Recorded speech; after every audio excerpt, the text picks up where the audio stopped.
Hey guys, welcome back. My name is Scott, and today we're painting the Polemarch, which is a character model for the new City-States army that's just releasing for Conquest: The Last Argument of Kings. I'm super excited for this project, so let's go ahead and dive right in.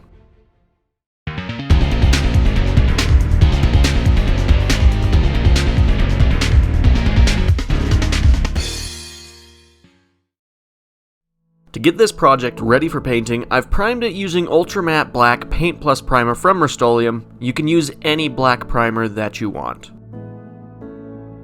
We're going to start this project off by base coating all of the armor and mechanical parts of the model using Leadbelcher.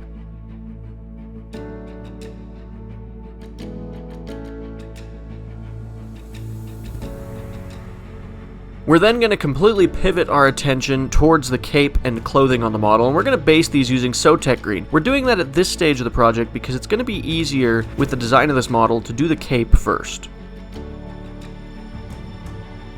Once we're happy with that base color, we're going to take Contrast Talassar Blue, and we're going to water this down slightly and use this as the wash for all of the blue clothing on the model.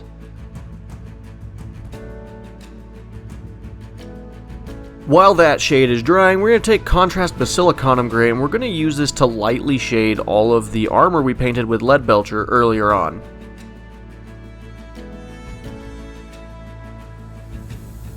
Now that our blue shade is dry, we're going to take Temple Guard Blue, and we're going to layer this over the raised ridges and ruffles in the cape and clothing, and we are leaving the recesses darker.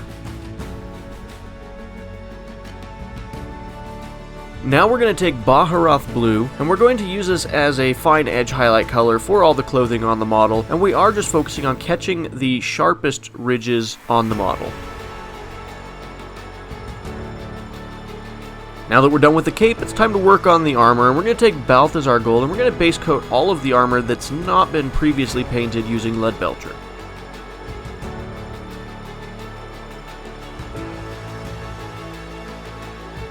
We're going to shade all of the copper armor using Contrast Guilliman Flesh. Now you could use something like Agrax Earthshade or any other brown wash. I've chosen to use this one because it leaves the metallics cleaner and slightly shinier than other washes.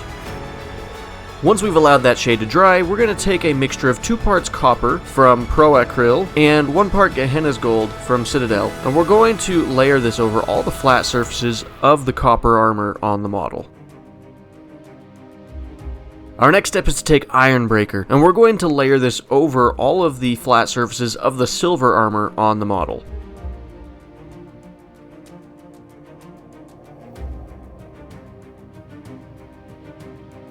Moving back to the clothing on the model, we're going to take Administratum Grey, and we're going to use this to pick out all of the fancy trim that exists on both the tabard of the model as well as the base of his cape. We're then going to take Corax White, and we're going to use this color to do a fine edge highlight on the trim that we painted in the previous step.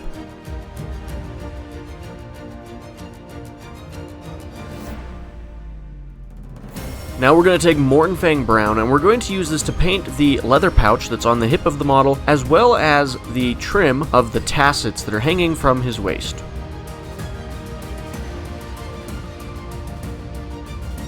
We're going to shade all of the leather parts of the model using Agrax Earthshade. Now when we do the tassets, we are trying to make sure that we only get the shade in the gaps between the different tassets. We don't want to have this spill over onto the blue that we painted previously. After that shade is dried, we're going to take Zandri Dust, and we're going to do a fine highlight of this on all of the raised ridges and edges on the leather.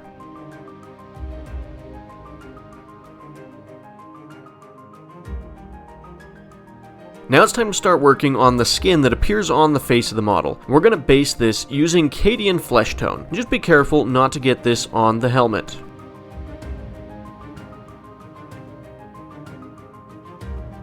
We're going to shade the skin using Reikland Fleshshade, and we don't need to go too heavy on this shade.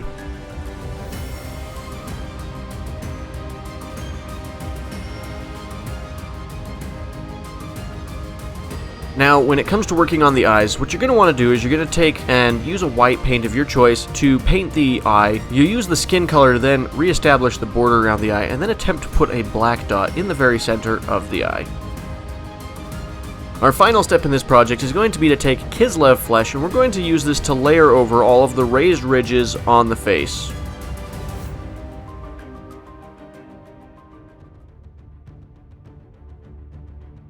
And with that, we finished painting the Polemarch. Thank you so much for watching this video today. I really hope you've enjoyed it. If you have, go ahead and like it, and then subscribe to my channel so you can see future videos I make. I'd like to give a special shout out to my channel members that make videos like this possible. If you would like to become a channel member, hit the join button below this video. You'll gain access to exclusive perks, such as a members-only Discord, where you can chat with me whenever you want. I'm really looking forward to painting more city-states, so be watching for that on the channel coming soon. As always, have an amazing day, and we'll catch you in the next one.